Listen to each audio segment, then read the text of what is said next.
سبيل الدموع سبيل مريح. الفاتحة.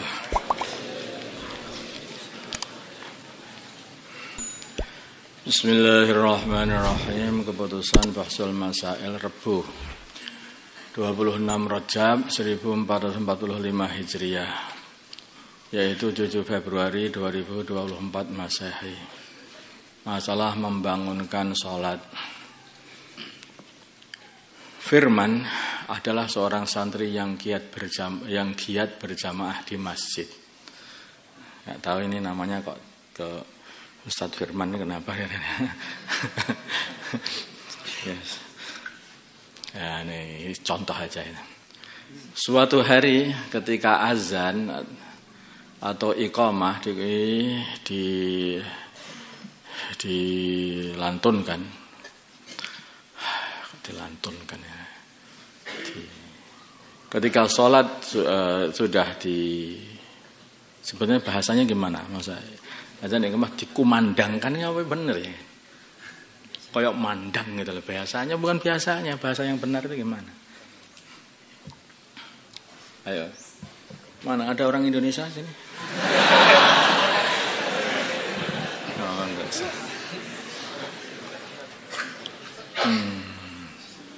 Ketika azan sudah dikerjakan dan iqamah juga sudah dikerjakan, nah gitu aja ini. Kan bagus. Ada teman sekamarnya yang masih tertidur lelap, akan tetapi si Firman tidak membangunkannya dengan alasan karena tidak berani. Dikarenakan yang tidur itu adalah amir kamarnya,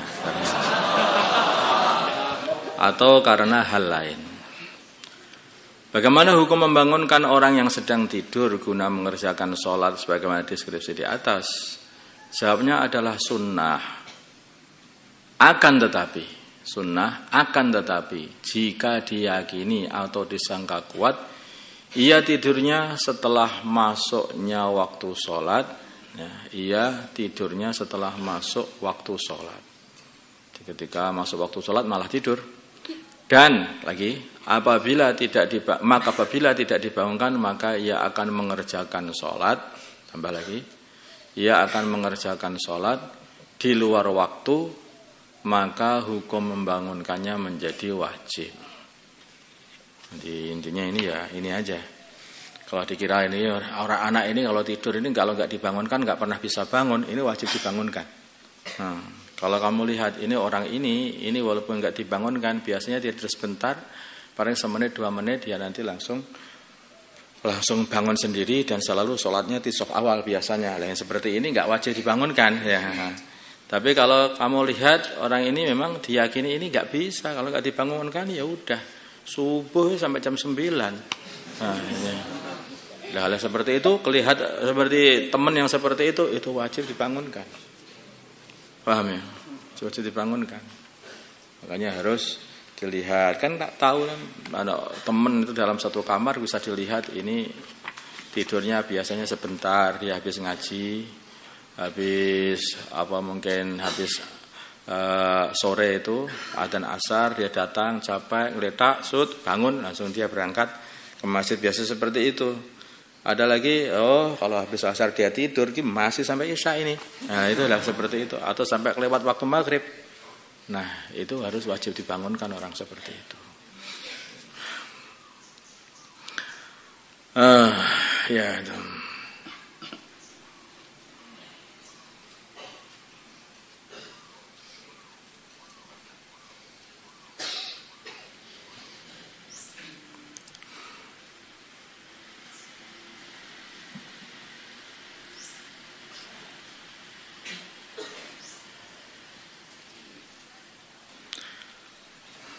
Masa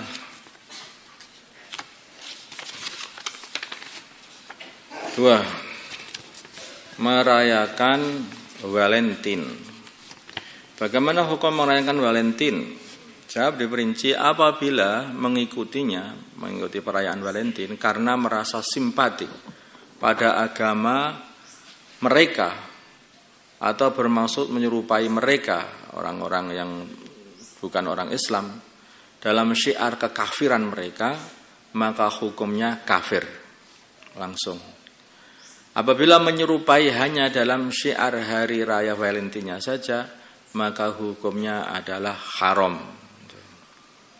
Jadi orang-orang kafir itu mempunyai satu hari raya namanya hari raya Valentin. Itu festival Valentin ini dirayakan oleh mereka, dan biasanya ini mereka dibuat untuk satu kemaksiatan, pacaran, perzinaan, macam-macam satu perbuatan yang menentang Allah, menentang agama Allah. Makanya orang-orang Islam jangan sampai mengikuti mereka. Asal mulanya hari Valentine ini menurut satu versi adalah suatu perayaan festival di satu tempat namanya Lupercalia, yaitu suatu festival yang dilaksanakan pada zaman kerajaan Romawi dulu, penyembah berhala, sekitar abad ketiga Masehi. Kalau abad ketiga ya sudah ada Nasrani itu. Festival tersebut dilaksanakan pada tanggal 13 sampai 18 Februari yang diawali dengan pemujaan kepada salah satu dewa pujaan mereka, yaitu Juno Febrata. Tepat pada tanggal 14 Februari akan dilakukan sebuah acara yang melibatkan para pemuda dan pemudi di wilayah kerajaan Romawi. Para pemuda akan mengundi nama-nama gadis yang berasal dari kota. Gadis yang keluar namanya maka akan menjadi pasangannya selama 1 tahun. Makanya ini festival perzinaan sebetulnya. Acara tersebut dijadikan sebagai objek kesenangan dan hiburan mereka. Nauzubillah. Jadi ini berbahaya sekali. Dari awal ini sudah tidak baik. Ini adalah satu perayaan yaitu kotor, ya, perbuatan kotor. Masalah qadha orang yang meninggalkan puasa. Kapan seorang meninggalkan puasa? Di bulan Ramadan diwajibkan mengqadha puasa yang telah ia tinggalkan. Diperinci. Jika ia meninggalkan puasa tanpa udzur, yaitu melewati batas, maka ia wajib bersegera mengqadha puasa yang telah ia tinggalkan mulai tanggal 2 Syawal. Maksudnya tanpa udzur itu bukan karena, kalau wanita bukan karena haid, bukan karena sakit, yaitu pancen ya meninggalkan, itu aja, sengaja meninggalkan. Kenapa kamu? Ya malas sekali ya mau puasa, sudah tak libur dulu lah 3 hari katanya. Oh, yang seperti itu dosa pertama kali, ini harus dipahami. Ya, ini pertama kali dosa dan wajib mengqadha pula. Kapan? Mulai tanggal 2 Syawal dia sudah harus mengqadhanya. Karena dia perbuatan ini adalah perbuatan zalim dengan berbuat seperti itu. Jika ia meninggalkan puasa karena ada udzur, yaitu tidak menzalimi diri sendiri, maka ia tidak wajib bersegera mengqadha puasa. Tidak wajib bersegera langsung dan tanggal 2 Syawal langsung mengqadha, enggak. Tetapi ada batasannya juga, yaitu sampai puasa berikutnya. Paham tak? Ada batasnya. Hanya saja ketika bulan Sya'ban sudah terakhir jadi menjelang puasa, hanya tersisa waktu cukup untuk mengqadha puasa yang telah ia tinggalkan, maka ketika itu juga wajib mengqadha puasanya secara langsung, walaupun puasa yang dulu ditinggalkan karena uzur. Jadi walaupun uzur seperti orang haid atau seperti orang yang dulunya itu sakit atau maka dia itu kalau mengqadha puasa, mengqadha puasa karena haid atau karena sakit, qadhanya ada 5 hari, maka 5 hari sebelum Ramadan maka dia wajib puasa. Maksudnya ini harusnya itu enggak dihitung ya, itu yaum syak itu enggak dihitung. Itu mestinya harus enggak dihitung karena itu yaum syak bisa jadi nanti masuk ke Ramadan kita bisa ketinggalan. Nah, seperti itu. Ini yang puasanya, apalagi yang puasanya sudah 1 tahun, 2 tahun, sekarang sudah menjelang Sya'ban, ini sudah wajib ini terus. Makanya kamu itu dulu sakit 1 tahun tidak puasa 30 hari, sekarang belum, kalau agak itu sudah wajib ya, sudah tinggal berapa hari ini? Sya'ban sudah masuk belum ini? hampir masuk. Hampir wajib berarti. Nah, kalau kemarin sakit itu seumpama 30 hari enggak puasa, itu sudah hampir wajib. Maka bersegeralah untuk mengqadainya. Ini walaupun ada uzur. Kalau enggak ada uzur langsung tadi 2 Syawal yang kemarin itu sudah langsung kamu wajib untuk mengqadainya. Bersegera. Jadi berkesegeranya itu wajib.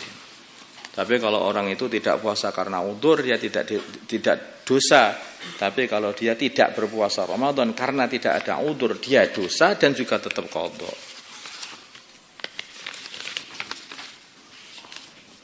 Ya Allah, fidyah orang punya qadhaan puasa bertahun-tahun. Ya. Ada orang yang punya, yang umurnya sekarang adalah 65 tahun. Ia mempunyai qadhaan puasa selama 49 tahun. 49 tahun, Masya Allah. 49 Ramadan berarti. Dikarenakan ia tidak pernah puasa semenjak umur 15 tahun, dihitung mulai balik. Dan pertama kali ia puasa adalah Ramadan kemarin. Dan ia mendengar dari rekaman seorang ustadz bahwa selain mengqadha puasa, ia juga harus membayar fidyah karena menunda pengqadhaan puasa. Nanti kalau sampai menunda, melewati, harus bayar fidyah. Melewati Ramadan berikutnya, nah itu bayar fidyah di samping mengqadha. Aduh, aku sudah fidyah kok, kenapa harus mengqadha? Oh, nggak bisa. Kamu juga sudah harus mengqadha dan juga harus fidyah karena kan udah melewati. Bagaimana cara membayar fidyah? Sebab mengakhirkan pengqadhaan puasa. Jawab, pendapat yang paling kuat, fidyahnya berlipat-lipat. Untuk fidyah tahun pertama, ia membayar 30 kali 49 tahun. Jadi akhirnya begitu itu. Karena artinya dia kan tidak melaksanakan Ramadan pertamanya, Ramadan kedua juga tidak laksanakan, Ramadan ketiga kan fidyah lagi, Ramadan keempat terus sampai Ramadan ke-49 belum dilaksanakan juga, padahal bayar fidyah juga. Nah, makanya berlipat sampai 49 tahun. Itu akhirnya jadi berapa? Dihitung mudnya ada 1470 mud, 1 mud kurang lebih 7 on. Jadi bayarnya itu untuk tahun pertama, untuk media tahun pertama, apa itu? 1029 kilo. 1 ton 29 kilo. Ini bahayanya itu. Gudangmu habis lah sekali.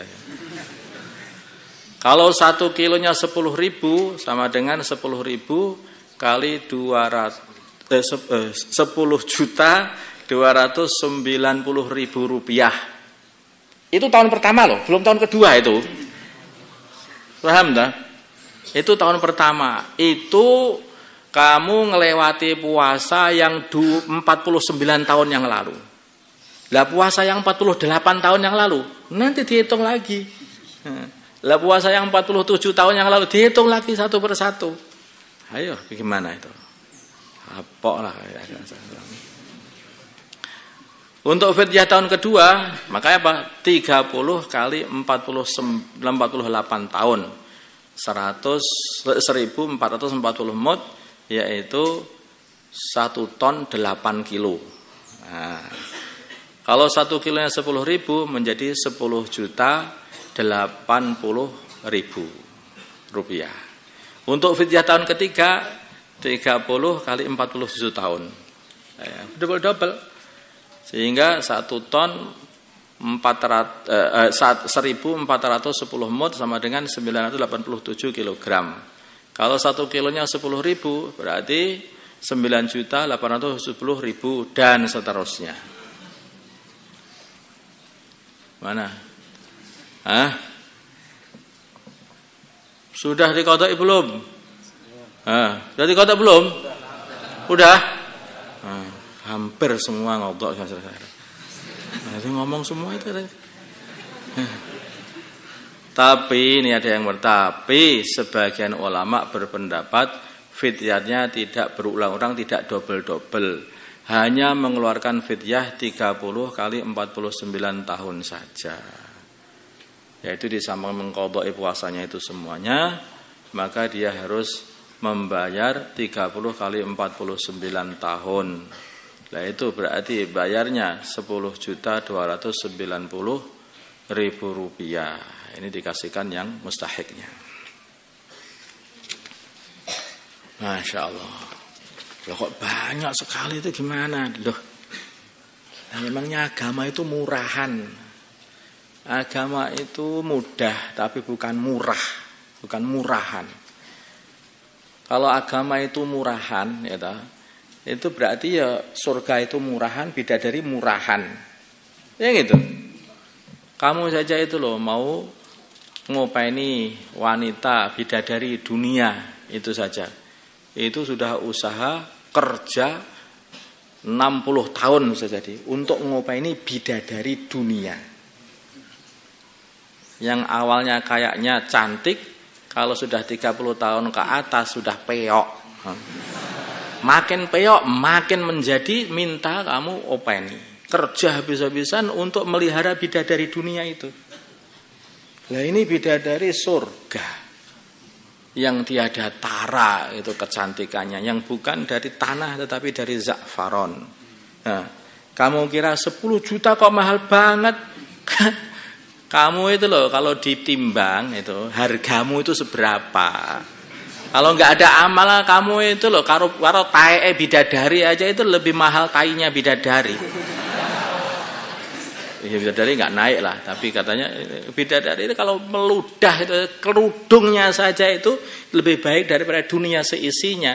Lah isinya dunia itu loh beribu-ribu berjuta-juta kamu. Ini kerudungnya saja. Jadi mau ditimbang dirimu sama kerudungnya saja. Enggak usah kerudungnya lah, ambilkan benang yang lepas dari kerudungnya saja itu.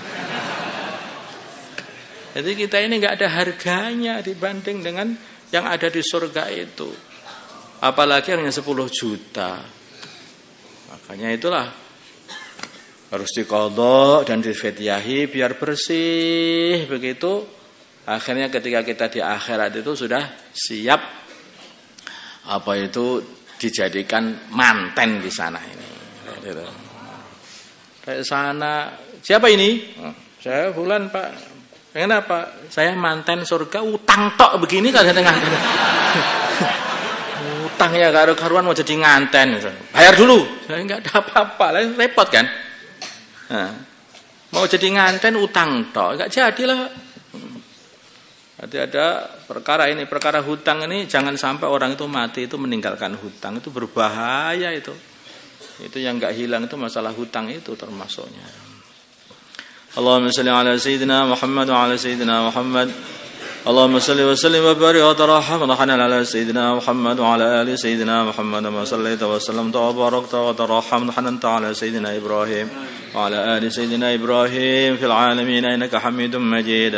اللهم لك الحمد كله ولك الملك كله وبيدك الخير كله وإليك يرجع الأمر كله سره وعلانيته اغفر لنا ما مضى من ذنوبنا وعصمنا فيما بقي من عمرنا وارزقنا أعمالا طاهرة زاكية ترضى بها عنا وتب علينا إنك أنت التواب الرحيم صلى الله على سيدنا محمد النبي الأمي وعلى آله وصحبه وسلم والحمد لله رب العالمين.